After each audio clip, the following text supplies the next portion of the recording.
integrate with AI platforms, to AI platforms, and it's a phenomenal thing. I don't think people quite understand, and I don't want to. Sounds like you've had this discussion before, but I don't think people quite understand how disruptive and how powerful AI is, and how the world is going to be so different. I don't think people just. It's almost like climate change, where it's like it's so kind of big that Yes. sometimes people don't really sort of, quite acknowledge it at I use AI every day, and it's phenomenal. And the change from like a year ago to now, to 2 years ago to now is just crazy. Yeah, and there's that ups your productivity and what you can make available. Yeah. Yeah.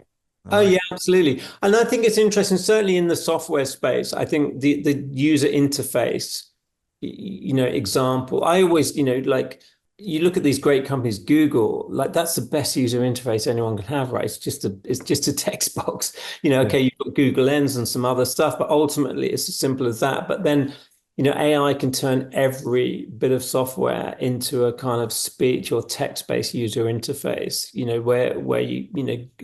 where you don't have to kind of learn how it works or learn its language. You can basically just talk to it and it will do what you ask it to do, which is, that opens up a lot of possibilities. Yeah. And where do you see yourself in the next 5 years, given what you just said? It's interesting. I'm at the point where, and probably people can relate to this, is when, how do I say this sort of diplomatically, but financially, I don't necessarily have to kind of keep pushing myself the way I pushed myself in the past. And that's a really interesting journey for me. Certainly, it's like what is my drive then? Because my mostly drive is financial.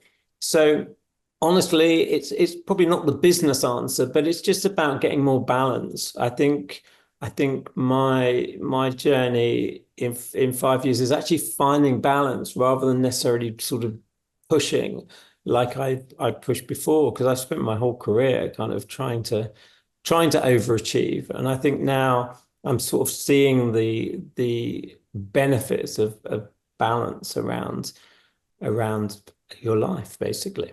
Right. Well, if you were to say like your purpose, what was your purpose? Because you're mostly in video and film, right? So what would you say your purpose is?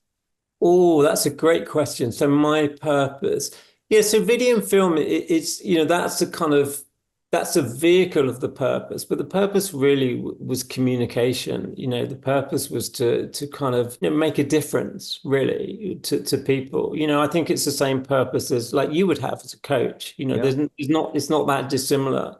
To be able to create content that can inform, entertain, or drive some kind of action. So the purpose is to, affect some sort of positive outcome in people's minds, really.